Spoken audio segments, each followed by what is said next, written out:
still have quite a bit of information to cover. I don't think I'm going to cover it all in this trip. Er is nog steeds heel wat informatie met elkaar te delen. So, well, we just do the best we can with the last time we have. Wij doen ons best om het zo goed mogelijk te krijgen. What I want to do right now is to pick up where we left off. Wat ik dat is om daar te beginnen waar wij gebleven zijn. And we've been looking at history parallel. Wij hebben gezien naar de parallellen tussen de geschiedenis toen en nu. And we left off discussing last night about the last 6 verses of Daniel. Let's see. We zijn gisteren gebleven bij die laatste 6 versen van Daniel hoofdstuk 11. We've been looking at Daniel chapter 11. Wij hebben gekeken naar Daniel hoofdstuk 11. And we've been looking at verse 40, focusing on that verse quite a bit. En wij zijn stil blijven staan bij vers 40. We've discovered that the king of the north in these verses is the papacy. We hebben gezien, de koning van het noorden is het pausdom. And these are the final movements of the papacy just before probation closes on the world. Dit zijn eigenlijk de laatste soort bewegingen van het pausdom, net voordat de wereld ten einde gaat. We know that chapter 12 verse 1, that's the end. That's when Christ stands up, judgment takes place. Hoofdstuk 12 vers 1, Christus staat op, dat is echt het einde van deze wereld. The 7 last plagues are poured out. En de 7 laatste plagen zullen er dan zijn. And Christ comes to deliver his people. Christus komt om zijn volk te verlossen. And there's a resurrection. En dan is die opstanding daar. And you can see that in verses 1 and 2. En dat zie je in die versen 1 en 2. And by the way, that resurrection in verse 2 is the special resurrection that takes place during the plagues. Zo tussen de bedrijven door in vers 2, Daniel 12, dat is de speciale opstanding, vele van hen die in de stof de aarde slapen enzovoort. So Daniel 11 verses 40 through 45 are dealing with the final events, the final movements of the king of the north. Daniel 11 vers 40 tot 45 beschrijft de laatste bewegingen van de koning van het noorden. Verse 40. Vers 40. And at the time of the end shall the king of the south push at him. En op de tijd van het einde zal de koning van het zuiden tegen hem met hoornen stoten. And when did we discover that was? En we hebben gezien wie dat was. Weet je dat nog? Dat was Frank. When did we discover that was? En wanneer hebben we dat hebben we gisteren besproken? Ja, dit is uit Franks. When did we discover that was? Oh, wanneer was dat? In welk jaar? 1798. 1798. Okay. Atheistic France makes war against the king of the north, gives him a deadly wound. En de atheïstische Frankrijk die maakte oorlog met de koning van het noorden en gaf hem zijn dodelijke wonden. Then the rest of the verse. Maar de rest van het vers. And the king of the north shall come against him like a whirlwind with chariots, with horsemen, and with many ships. And he shall enter into the countries and shall overflow and pass over. Ja, en de koning van het noorden zal tegen hem aanstormen met wagenen, ruiters, met vele schepen, en hij zal in de landen komen en hij zal ze overstromen en doortrekken. So when did the king of the north come back against spiritual Egypt, against atheism? Wanneer sloeg eigenlijk de koning van het noorden terug ten opzichte van die koning van het zuiden, zegt tegen het atheïsme? Using military and economic power. En hij gebruikte daarbij militaire en economische macht. This was our study yesterday. Dat was de studie van gisteren. We're just doing a review. We doen nu eventjes even een klein overzicht. What? 1989. Dat was in 1989. The Pope, Ronald Reagan, they worked together to overthrow communism. Daar was dus de paus en Ronald Reagan die dus samenwerkten om het communisme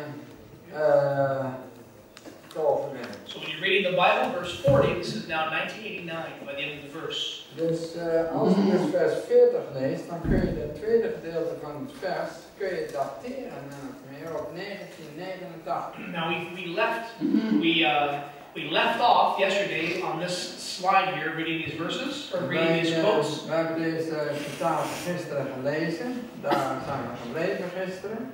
Testimonies for the Church, volume 9, page 14. En daar heb je deel 9, vers 14 getuigenissen. The world is stirred with the spirit of war. De wereld die is opgezweept met de geest van oorlog. The prophecy of the 11th chapter of Daniel has nearly reached its complete fulfillment. De profetie van het 11e hoofdstuk van Daniel heeft bijna zijn complete vervulling bereikt. Soon the scenes of trouble spoken of in the prophecies will take place. En spoedig zullen de scènes van benauwdheid waarover gesproken is in de profetieën zullen plaatsvinden.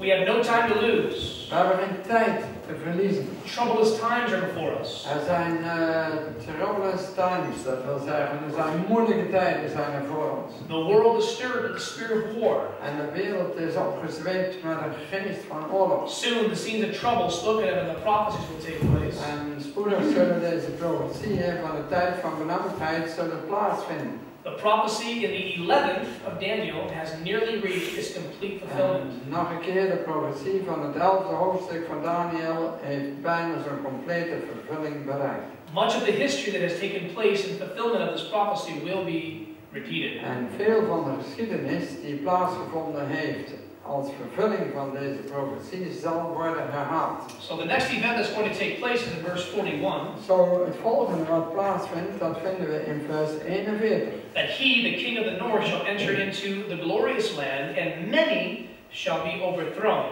but these shall escape out of his hand, even Edom and Moab and the chief of the children of Ammon. En hij zal komen in het land des sieraads. En vele landen zullen ter nedergeworpen worden. Doch deze zullen zijn hand ontkomen. Edom en Moab en de eerstelingen der kinderen Ammons. Alright, so here we have a glorious land. Dus hier hebben we het sieraadland. In the Hebrew, this means the land of prominence, the most prominent land. Ja, in het Hebreeuws, daar wordt gezegd het meest prominente land. And what land do you think the papacy desires to enter into and to conquer in order to control the world? Welk land denkt u dat pausdom graag binnengaat om aan zijn zijde te krijgen, zodat hij de wereld kan domineren? Okay, well yeah, anciently it was literal Israel, right? Ja, dus het Sieraadland in het Oude Testament was Israël. That was the land that God gave his people, his covenant keeping land. Het was het land wat God aan zijn volk gaf. America. So, who's Israel today? America, the promised land. Who's Israel today? Wie is Israël? Adventism. Yeah, okay. So what is the land that God gave his covenant people, keeping people today, from which the light is to shine throughout the world? Wat gaf dan God aan de mensen om dat licht te kunnen laten schijnen? Welk land? Noem ze Jeruzalem. Well, you said it before, Brother Becker. America. The United States. Ja, dus de Verenigde Staten. And we know that is basically just from prophecy, right? Ja, dit is eigenlijk door de profetie dat we dat weten. Now, this is not the study for today, Nou, het is niet de studie van vandaag, but it's giving some background history. maar het geeft iets van de geschiedenis. You know, prior to this, it was literal Rome. Prior to this prophecy, it was Ja, literal Rome. dat voor die tijd hadden we het letterlijke Rome. Went to spiritual Rome. Dat werd Papacy. het geestelijke Rome, het pausdom. Literal Israel.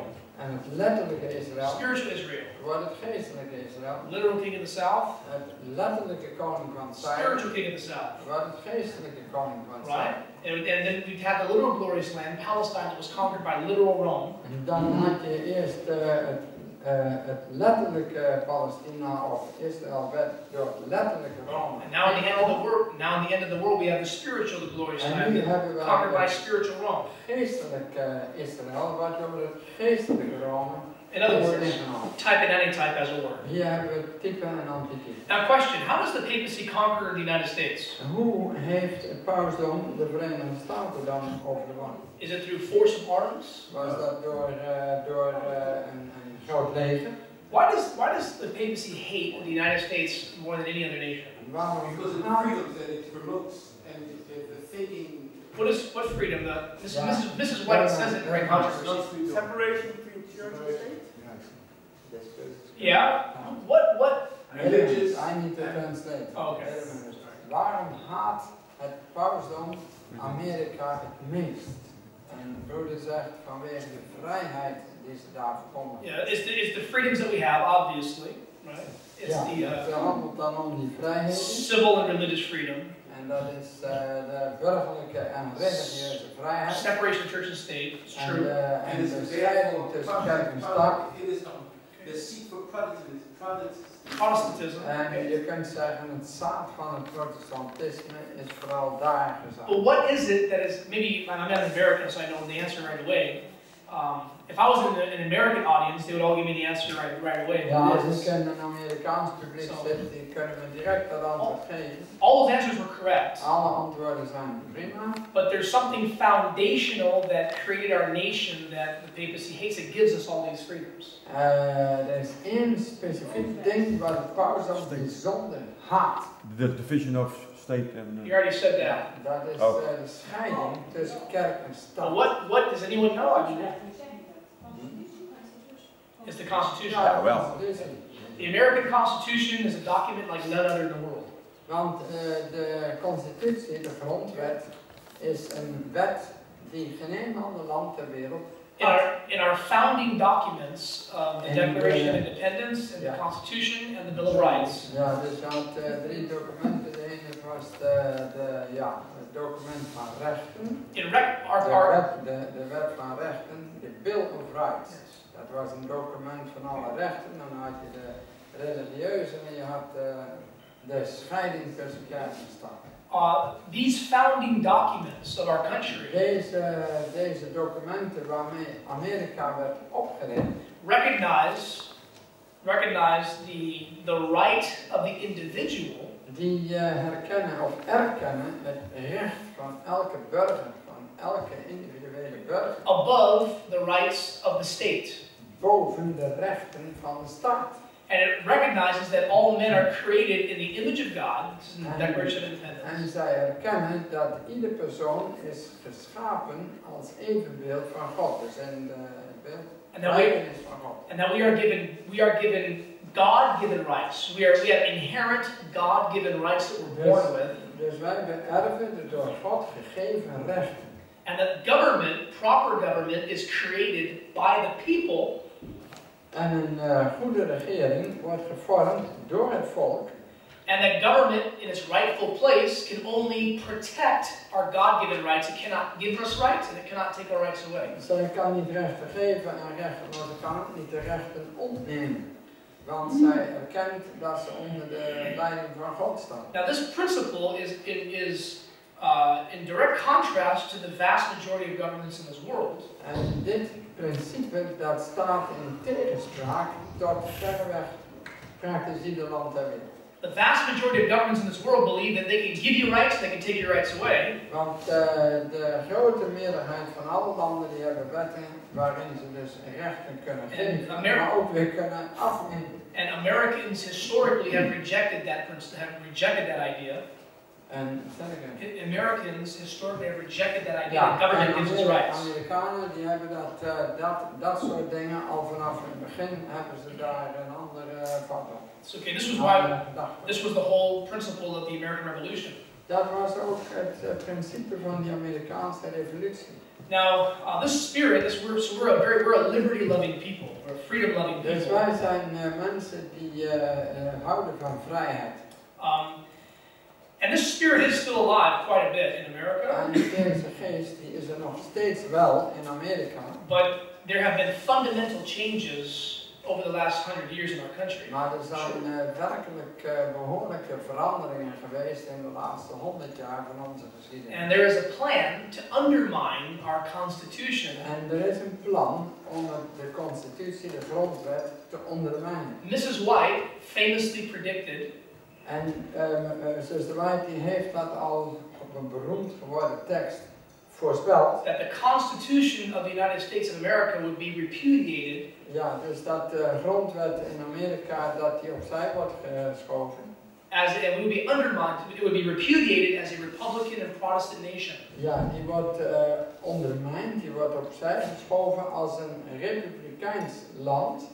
And that's when the papacy would enter in. Ja, republican and Protestant. Ja, en protestants land. We're told that the two fundamental principles that make America great or at least used to, was republicanism and Protestantism. Ja, These dus are the two principles. die twee basispunten van Amerika, dat is republikeinisme en protestantisme. Republicanism is self-government. Dat We betekent, govern ourselves. een republiek die regeert zichzelf.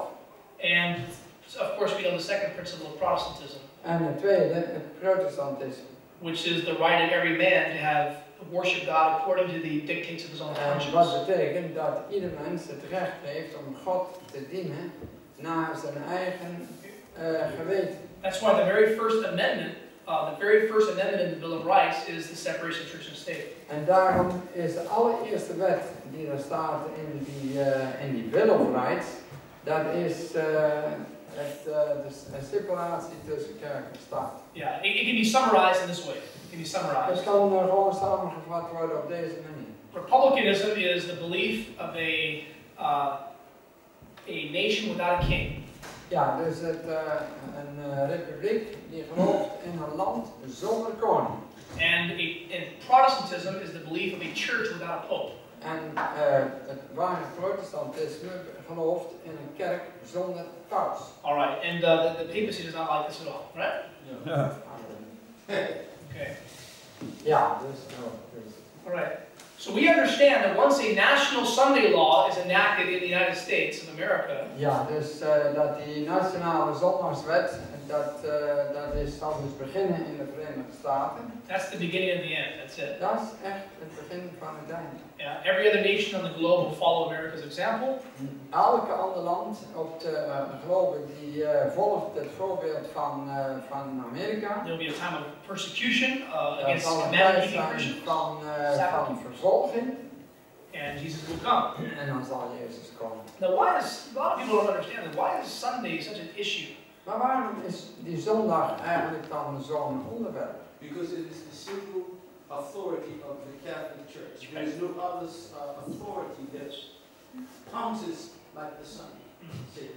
That's right. The Pope of Rome claims that he has the power to change God's law. This is the mark of the papacy's authority. Ja, dus de paus die zegt, dat is het merkteken van mijn autoriteit, want ik heb die 10 geboden veranderd.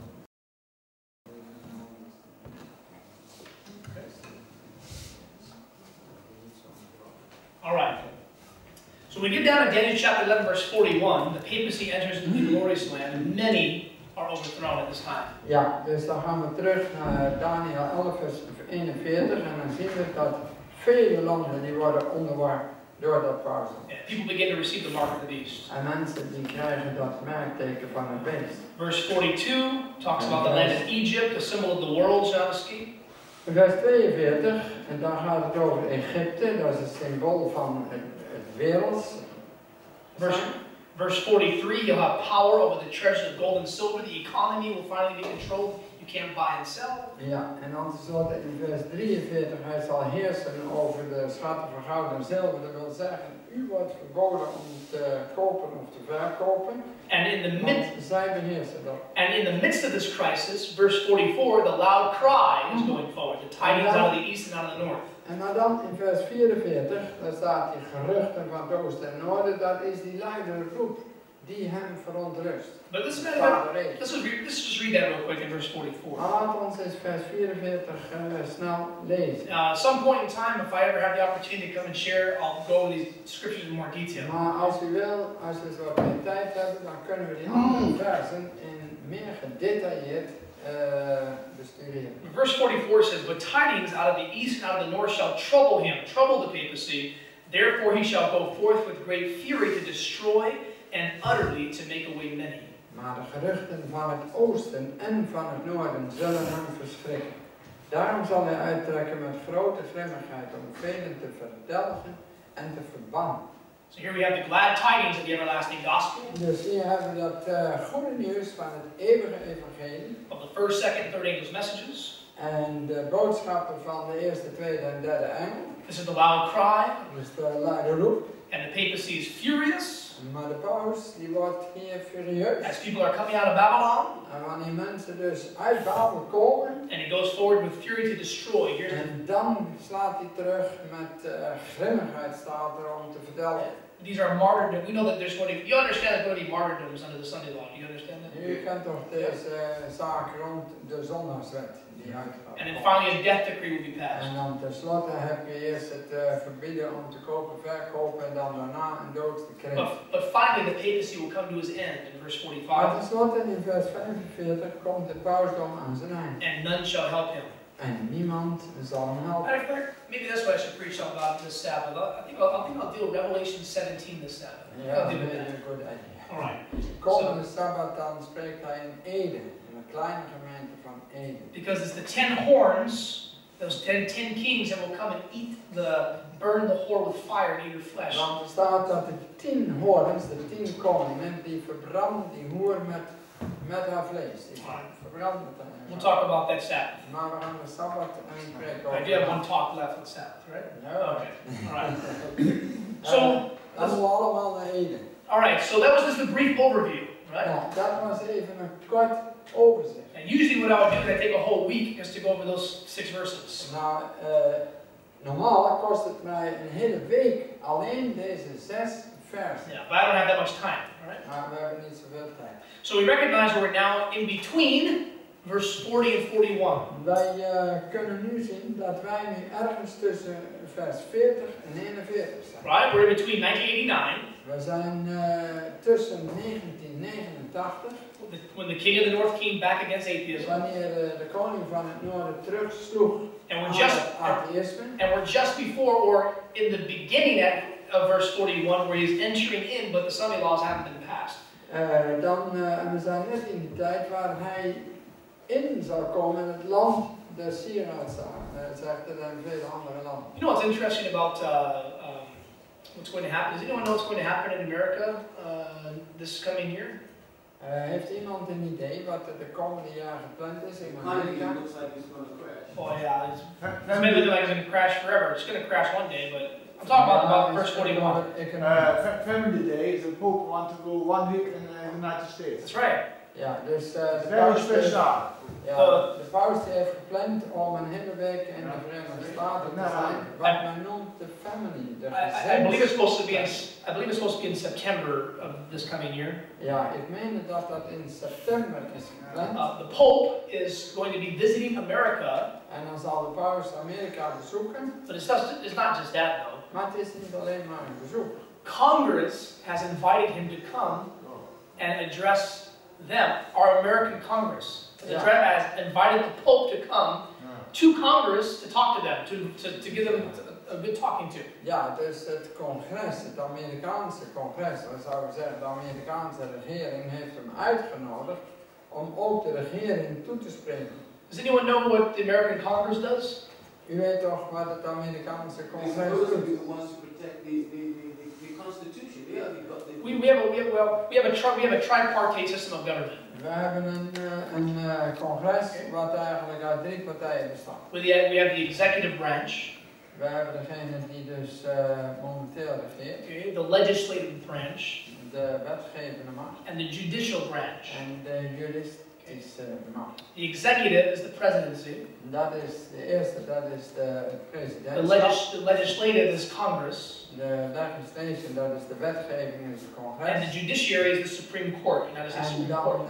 de justitie is de Hoge Rechtshof. The legislature, Congress, makes the laws. Dus Dat is de uitvoerende macht, hè? De laatste. Uitvoerende macht. die hebben het laatste woord. Die zegt dat die judicial, dat wil zeggen de High Court. That's the Supreme Court. Ja, de Supreme Court. Yes. Die heeft de laatste woord, zo te zeggen. Well, I'll explain it. Ja, oké. Hij gaat het uitleggen hoe dat in Amerika werkt. The legislatures are Congress. Dus de wetgevers, dat is het congres. They make the laws. Zij maken wetten. And Congress is divided into 2 parts. En het congres, dat is uit 2 delen. You have the Senate and you have the House. Je hebt het Senaat en je hebt het Huis van Now, I'm Afgevaardigden. not going to discuss all of American lawmaking, but right Niet dat now. ik nu heel Amerika hier even wil uitleggen. But you have 100 senators, 2 from each state, Je hebt 100 senatoren. and you have 435 representatives in the House representing districts in Je hebt America. 450, 400.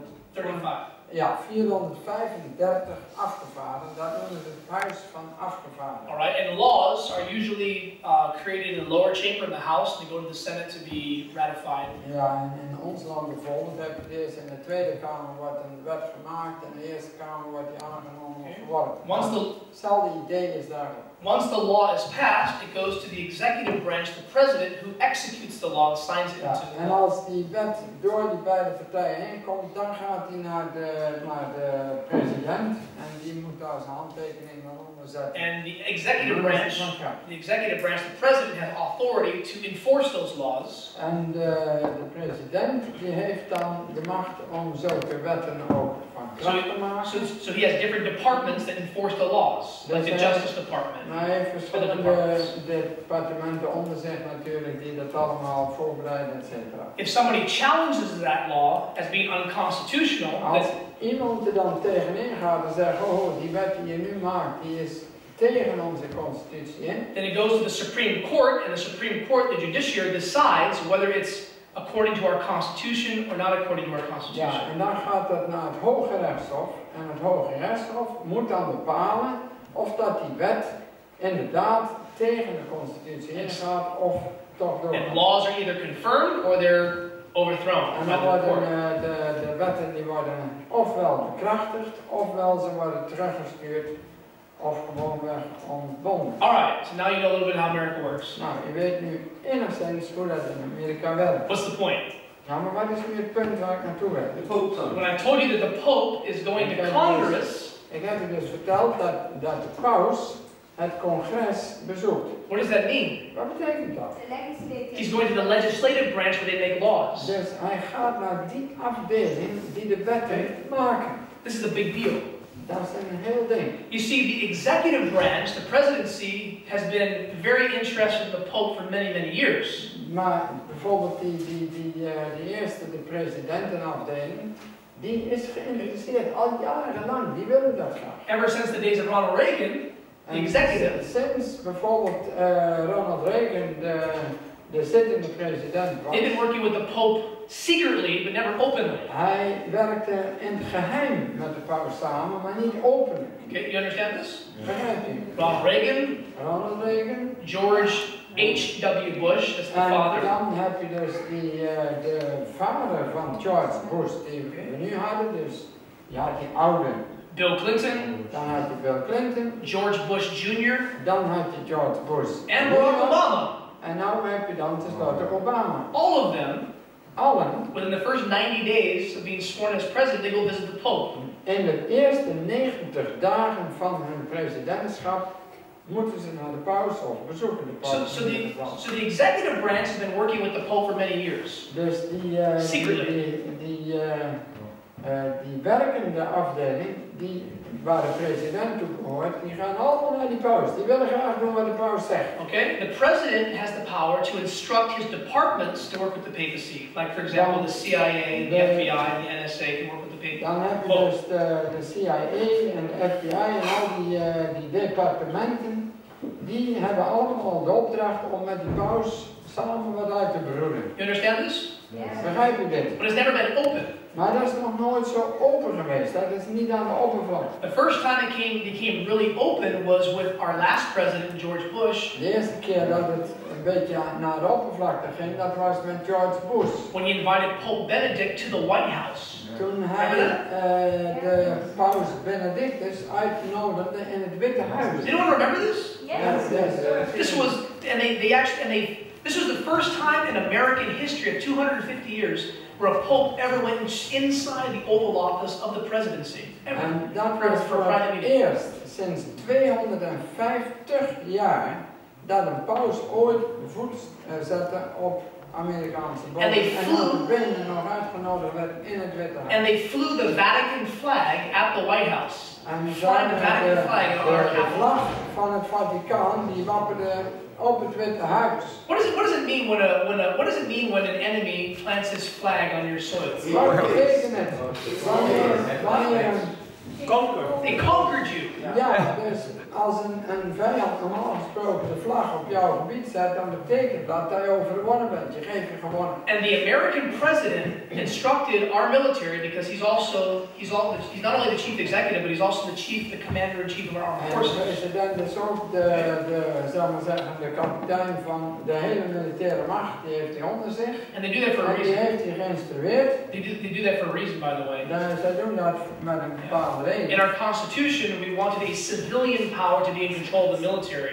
Want in de grondwet, daar wilde de burgerlijke macht, die de militaire macht moet installeren. That way there can never be a military coup in our country. Op die manier kan er nooit een militaire coup plaatsvinden. You understand this? Kan je dit begrijpen? So the president instructed our military to give the Pope a 21-gun salute, which is the highest military honor. Ja, dus de president give. die gaf de opdracht aan de militaire macht om de paus te begroeten met een 21 schoten salvo, wat de hoogste eerbetoon is wat je überhaupt kunt geven. And then President George Bush En dan president George Bush stood next to the Catholic cardinals. die stond naast de katholieke They kardinaal put their hand on their heart. en die deden hun hand op hun hart leggen. And they sang the American national anthem. En dan zongen ze het Amerikaanse volkslied. And then the Vatican national anthem together. En dan zongen ze het Vaticaanse volkslied samen. This was, and we are totally blind and asleep. Wij zijn blind en wij slapen. The executive branch of America has been conquered. Die executive, dat is Uitvoerende. uitvoerende. One down. Uitvoerende macht, die is al overwonnen door het Vaticaan. Listen what I'm saying. En luister goed wat ik zeg. We have a three-branch system of government. We hebben een drie delen bestaande regering. One has been conquered. Eén is al overwonnen. 2 to go. De nummer 2 en 3 moeten nog. Now let's talk about the next one. Maar laten we praten over de volgende.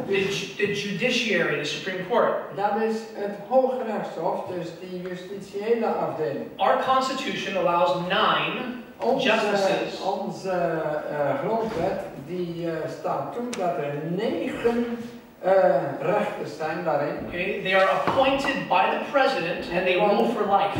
En die in our worden Constitution. aangewezen door de president en ze zitten daar tot het einde van hun leven. In other words, once they're appointed by the president and they're confirmed by the Senate, you can't vote them out of office. Dus Okay. wanneer ze dus eenmaal door de president in dat functie zijn gekozen en het is door het congres, You understand kunnen this, ze er right? nooit meer uitgezet worden. These are the ones that confirm whether laws passed are constitutional or not. Okay? En dit is de groep die dus bepaalt of dat een wet grondwettelijk is, ja of nee. Dus of dat die erdoor komt of niet. All it takes is a majority of the 9 to rule in favor of a law.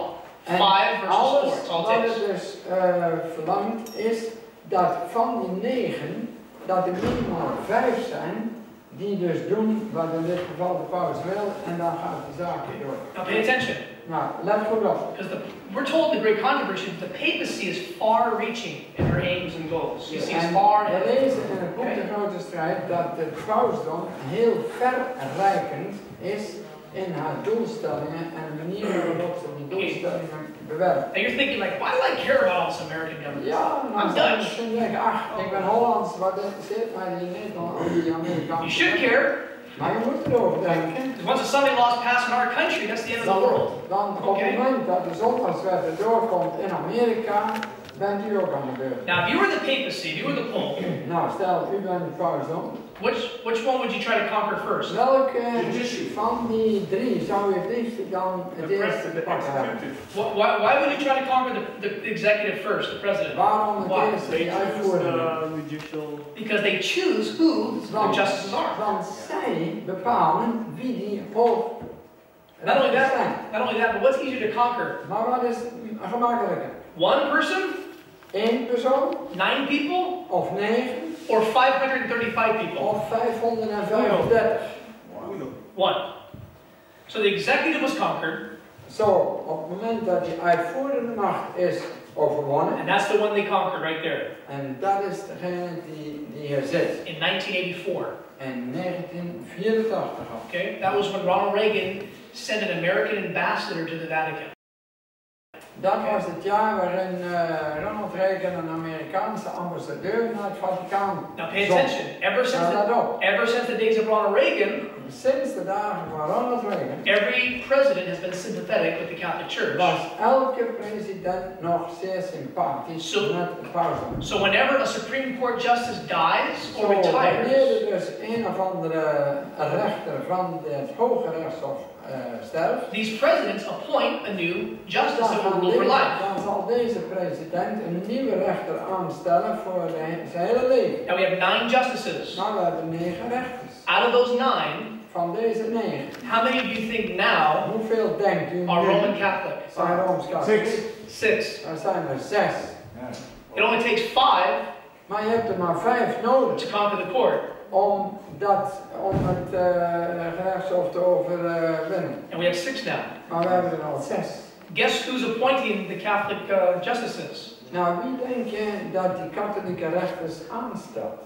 Both the Republican and the Democratic presidents. Both of them have Beide doing it. presidentsoorten, of dat ze nou republikein zijn of ze zijn democraat. Or whether it's Samuel Alito under Bush, Of dat het nou Bush is of het is een ander, maakt niet uit, ze kiezen allemaal voor de katholiek. okay, or whether it's the other female justice from that Obama appointed, who's also a En er is Catholic. ook een vrouwelijke rechteres die door Obama is aangesteld, maar ook zij is katholiek. So we now have 6 out of 9 Roman Dus Catholics we in hebben the court. 6 katholieken in het Hoge Rechtshof in Amerika. Conquered. Ze zijn dus overwonnen. So what's the last? Nummer 2 was dan nog de laatste. So we now have a president, whoever he is, whoever's in office, En het maakt niet uit welke nu de president is, hij zit nu aan. who will be sympathetic to sign into law a Sunday law.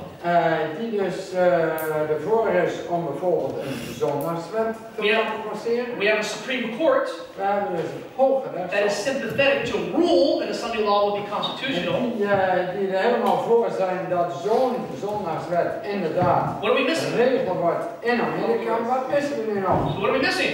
Wat missen we nu nog? All we're missing is a Sunday law to be passed. Als enige wat we nog missen, dat is dat die zondagswetten nog door moeten passeren. Who passes the laws? Maar wie passeert die wetten dan? Congress. Dat is het congres. Where's the Pope coming this year? En waar gaat de paus dit jaar dus Congress. naartoe? To Congress. Naar het congres.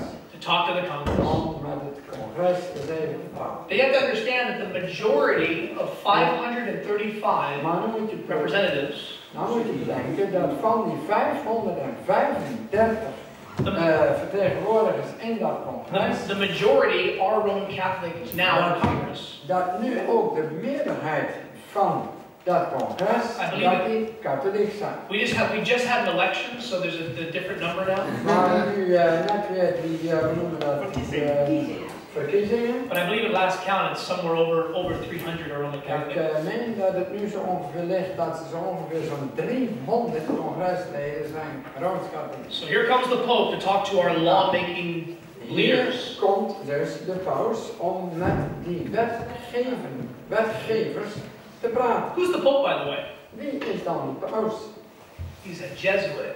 Hij is een Jezuïet. And we're told all about the Jesuits in the book Great Controversy. En wij weten uit het boek Grote Strijd en andere bronnen wat de Jezuïeten doen. That they were created Dat ze zijn in het leven geroepen to win back the papacy. om het pausdom voor het pausdom terug te winnen. Its worldwide domination. Zijn wereldwijde macht.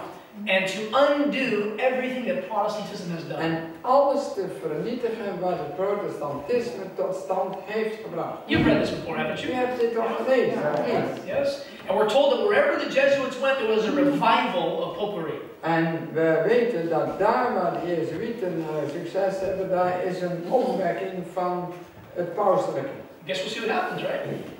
Dat is toch bekend bij jullie, oké? Now, so we know the concept. Now, my whole point was this. Nou, het hele punt waar ik het over heb is dit. We're right here on the verge of verse 41 being Wij zijn fulfilled. nu op de grens van dat vers 41 wat praktisch al And vervuld is. the United States Constitution being repudiated. En de grondwet van Amerika die gewoonweg wordt opzij geschoven. Alright, let me please read you a quote. Nou, laat me even snel een citaat voor u opzoeken. You don't mind, do you? Okay? Read you a quote. I don't know how many of you are familiar with this one. Mag ik eens even tussendoor? Repudiation, dat is opzij zetten. Hè? Weer leggen. Dat, ja, weer leggen opzij, je doet het weg. Here it is. Maar hij is, ja, Verstoting, verwerken. ja, verstoten, verwerken, opzij schrijven. All right. You all see that?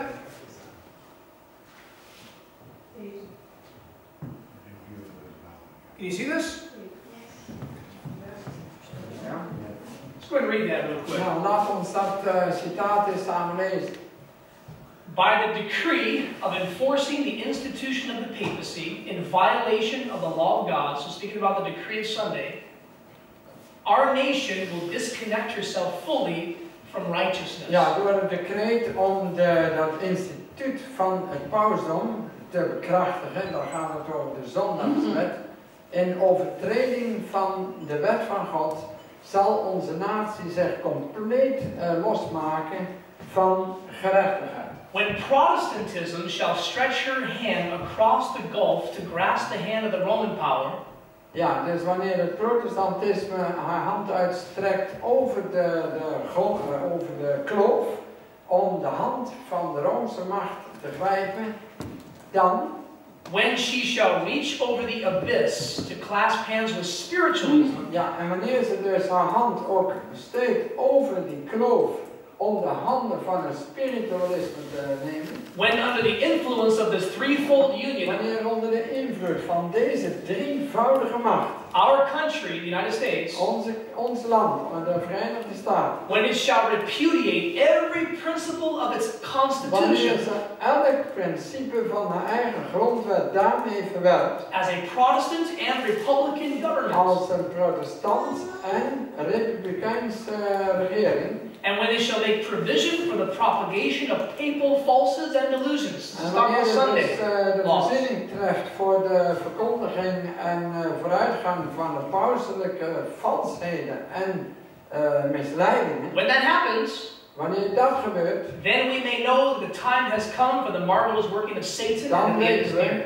dan weten we, en dan mogen we weten, dat de tijd is gekomen voor de wonderlijke werkingen of vreselijke werkingen van Satan en dat het einde nabij is. Alright? So, Nou, daar gaat het. I shared this to lead us up to the point we're going to get into right now. En ik denk dat dit het punt is waar we nu in terechtkomen. And we're going to go look at this just for a few minutes and then we'll look at the rest tonight. Alright? Nou, kijk even goed naar dit punt. So, what event was it? What So- event? Welke gebeurtenis? Now, I'm asking the non-American audience, so.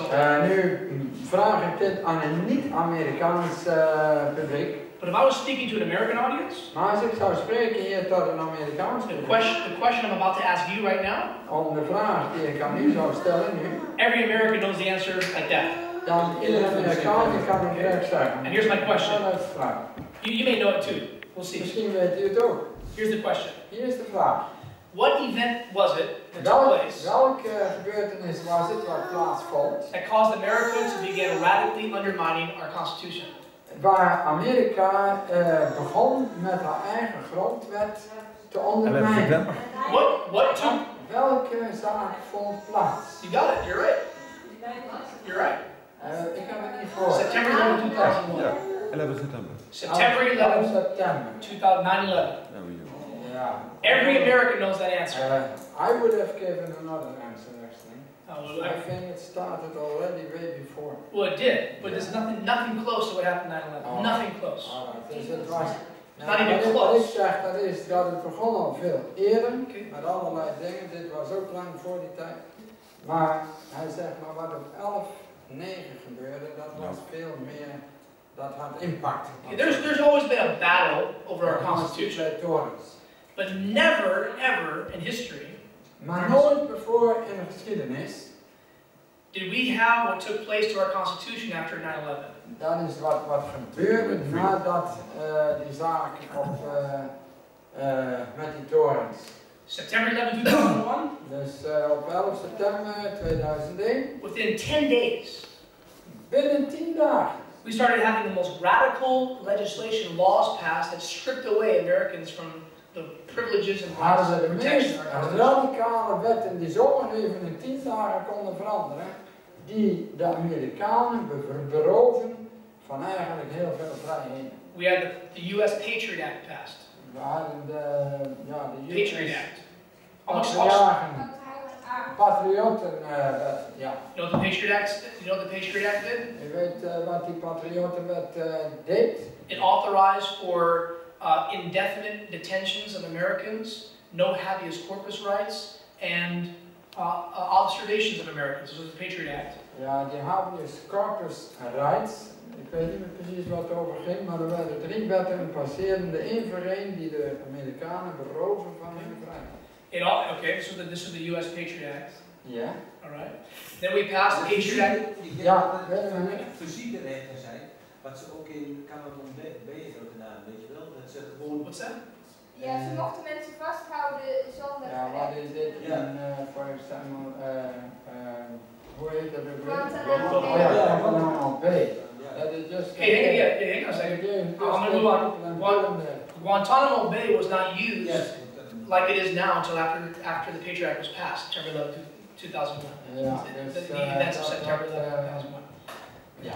All right. It also created the Department of Homeland Security. Ja, dus de thuisbeveiliging. Which is an internal security and police force in America, very much like Hitler's in Stockholm. Een soort interne veiligheidsdienst in Amerika. Then we passed Patriot Act 2.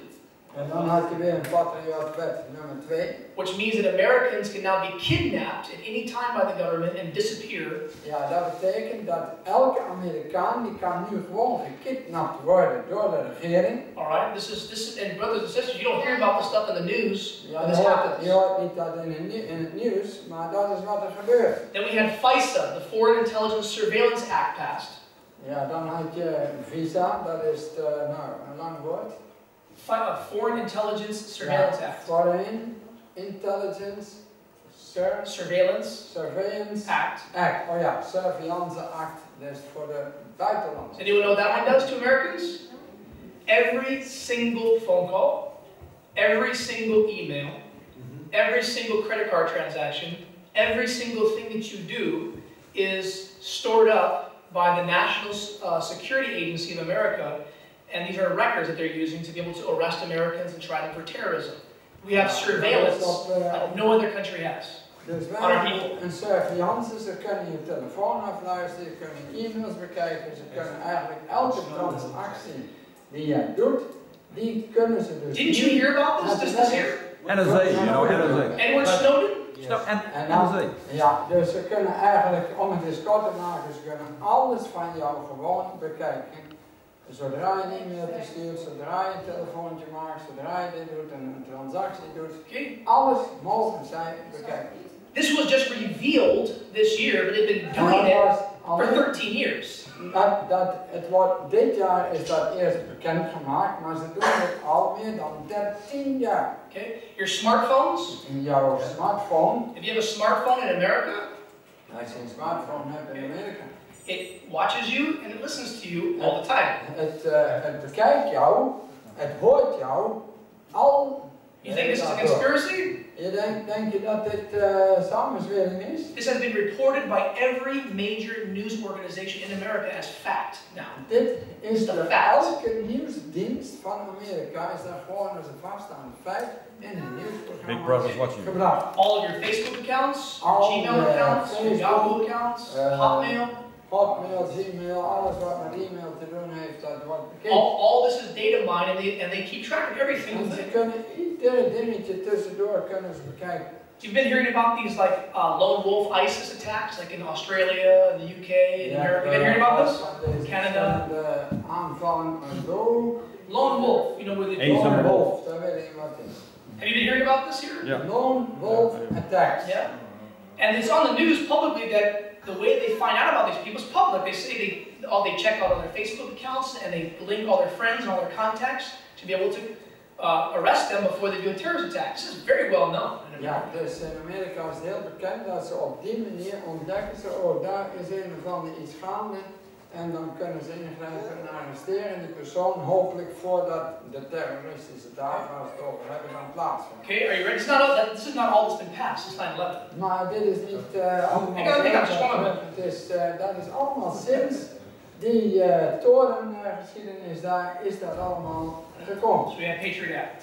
Dat is die Patriotenwet. Patriot Act 2. En dat is die Patriotenwet 1 en nummer 2. FISA.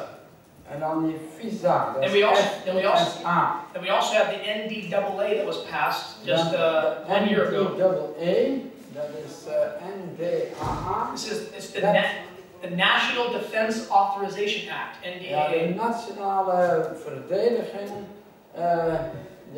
Authorization Act, dat wordt daarmee geautoriseerd. You're gonna love this one. Ja. You know what that one says? En weet je wat die volgende wet zei? This is the new law in our country now. Dat is de nieuwe wet in ons land. What this one says En deze zegt, is that if the United States government identifies an American citizen as a potential terrorist, dus de Amerikaanse regering die identificeert een Amerikaanse burger als een terrorist, als that the American government can kill an American citizen without any court having to face your zodat de accuser. Amerikaanse regering die is nu gerechtigd om een Amerikaanse burger te doden, zonder dat het in een gerecht of in een rechtszaak terechtkomt, zonder dat dat voor de wet moet, zonder dat daar een hoorn over is. And that they can do this by using drones in the sky. En dat kunnen ze door middel van drones die ze in de lucht hebben zweven. This is the new law. Dat is een nieuwe wet. It's done. It's in our country now. Het is nu gewoon een wet. You say, oh, Americans would never they would never do it. Ze zijn Amerika, je zou zoiets dan nooit doen. Don't you know what's happened in the last 2 years? Maar weet je dat dat gebeurde in de laatste 2 jaar? I thought Europeans knew more news than we did. Ja, we nog zijn naar buiten. Barack Obama Maar bijvoorbeeld Barack Obama is the first American president in history is de eerste Amerikaanse president to ever kill American citizens die ooit Amerikaanse burgers mag doden without taking them to court first and proving them guilty. Zonder dat ze eerst in een rechtszaak terechtkomen of verhoord moeten worden en dan schuldig bevonden moeten worden. This was big news in America. Dat was heel groot nieuws in Amerika. He did it by ordering predator drones to kill American citizens, but they were overseas, so nobody really worried about it because there were terrorists over in Yemen and Syria. Het waren bepaalde Amerikanen die nog niet in Amerika zelf, maar bijvoorbeeld in andere landen opereren en die heeft hij gewoon afgemaakt zonder verdere vorm van proces. So people say, oh, it's not a big deal because it was not on American soil. Mensen zeggen dat is nog niet zo grote zaak, dat was toch buiten grenzen. This is an American president Maar het was een Amerikaanse using president American laws die Amerikaanse wetten and toepast American military en Amerikaanse militairen to assassinate American citizens om Amerikaanse burgers te doden. with no constitutional protections. Nergens een proces en nergens een constitutie die ze The Constitution guarantees the right to have a jury trial, to face your accuser and to present evidence in a court of law. Dus de Amerikaanse grondwet die voorziet daar normaal in dat iedereen het recht heeft zich te verdedigen. En eerst moet dat bewezen worden of de feiten moeten op tafel liggen voordat daar een uitspraak kan zijn van een rechter. You know what's really scary? Maar weet je wat echt I just watched this. vreesachtig is? This was a public debate at one of our very prominent universities in America. Dit was een debat tussen een van de vooraanstaande universiteiten. It took place earlier this year. En dat was begin van dit jaar. When all this information was coming out, we're being spied on. Everything we're doing is known. Toen was dat natuurlijk een vlam in de pan, want mensen ontdekten dat alles wat we doen is gewoon daar al bekend. You can watch this debate on YouTube. En je kunt I watched it just the other day. dit debat heb ik trouwens die dag daarna heb ik gekeken op YouTube. And the debate was between, and I forget the name, but this was a policy director for freedom. He was trying to raise concerns about the government spying on Americans. Ja, dus er was aan de ene kant iemand die eigenlijk opkwam voor de rechten en dus kwam die weg. And on the other side of the debate was the director of the NSA, the National Security Ja, en aan de andere kant dat was de directeur van de NSA, dat is de Nationale Veiligheidsdienst van Amerika. I couldn't believe what I heard. Ik It was kon niet amazing. geloven wat ik daar hoorde. Americans are getting so used to hearing this, I guess we just don't pay Maar attention. Amerikanen worden eraan gewend om dat soort dingen allemaal te horen. Somebody who lived here in Western Europe, maybe back in the 1930s, Iemand die hier in Europa zou wonen ergens in 1930 bijvoorbeeld. late 1930s, early 1940s would have recognized what he said right away. Dan bijvoorbeeld, of degene die zo net voor de Tweede Wereldoorlog leefden, die zouden direct herkend hebben wat hij zei. They would have said, ah, this is one of Hitler's men in the Third Reich. Hey, wait a minute, dit was een van de uitspraken van Hitler, die herkennen we direct. You know what this man said? Weet je wat die man zei? He's the director of our security agency, our spying agency for the whole country. Hij is de directeur van de hele spionagedienst van heel Amerika. He takes orders directly from the United States president. En hij krijgt zijn orders direct van de president. Does that know what he said? En weet je wat hij zei? The debate was about metadata. Does anyone know what metadata is? Het debat dat ging over metadata. Metadata, wat even dat is. Metadata, I'll explain. Okay. Metadata, oké, wait a minute, dat is metadata. Ja? Metadata is the information that has been collected from Americans' phone calls and emails. Ja, dat is dus alle informatie die ze voor jaren hebben verzameld uit telefoongesprekken, e-mails, etc. Do you know what the director of the NSA said? En weet je wat die directeur daar zei? From his own mouth. Hij zei, I couldn't believe what I heard, man. En ik kon het niet geloven wat hij zei. He said, and I quote. En nou citeert hij. Okay, I quote. Not my words, these are exact words. Het zijn niet mijn woorden, dit zijn zijn woorden. We kill people based on metadata. Wij doden mensen op basis van deze metadata. Dat wil zeggen op basis van die e-mailtjes en op basis van al die dingen. Maybe what I'll do, wij doden in our last talk tonight, I'll go ahead and look up YouTube and I'll play YouTube on the screen. You can actually see him say that. Ik zal vanavond YouTube. How is it possible that you are around? We kill people based on the information we collect from their phone to email. Wij doden mensen op grond van die e-mailtjes en op grond van and all this, hang on, and all this started taking place, friends. En alles wat daar dus gebeurd ging. September 11, 2001. Dat is sinds september 11, 2001. With the rise of terrorism. Met de opkomst van speciaal terrorisme. Now we need to take a break. Nou, we gaan nu eerst even pauzeren. When we come back tonight, wanneer we vanavond terugkomen, we're going to discuss the events of September 11, 2001. Dan gaan we eens gedetailleerd in op die gebeurtenissen van 11 september 2001. And we're going to show this from prophecy. En dan zullen we laten zien van de profetieën van de Bijbel. That the ancient prophecy of Ishmael, the father of the Arabic race. En dat die oude profetie aan Ismaël, de vader van de Arabieren enzovoort. That God predicted that the whole world would come together to fight against him.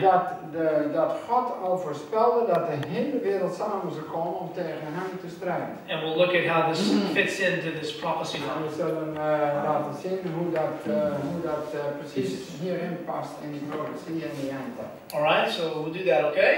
Zullen we dat doen? Come back, alright? Dan komen we terug om 7:30. I know this is taking a long time to get through. This is Ik weet dat is even een aanloop, maar deze dingen zijn belangrijk. By God's grace, before I leave tomorrow, before you all leave tomorrow, voordat u allemaal weer naar huis gaat morgen, I'll be finishing up at least this prophecy line. Dan hoop ik in ieder geval de negenlijn hier al volgeschreven. And showing where we are. Om te laten zien waar we zijn. On this line right here. Op deze lijnen die we hier hebben. Just prior to another cry. En voordat die roepen plaatsvonden, dus die luide roep. And a shut door. En die gesloten deur. When Jesus will leave the most wanneer Jezus het hemelsheiligdom verlaat. We're closer than you think. En wij zijn dichterbij dan je denkt. Alright, so we need to go to pray. Wij zullen eerst bidden.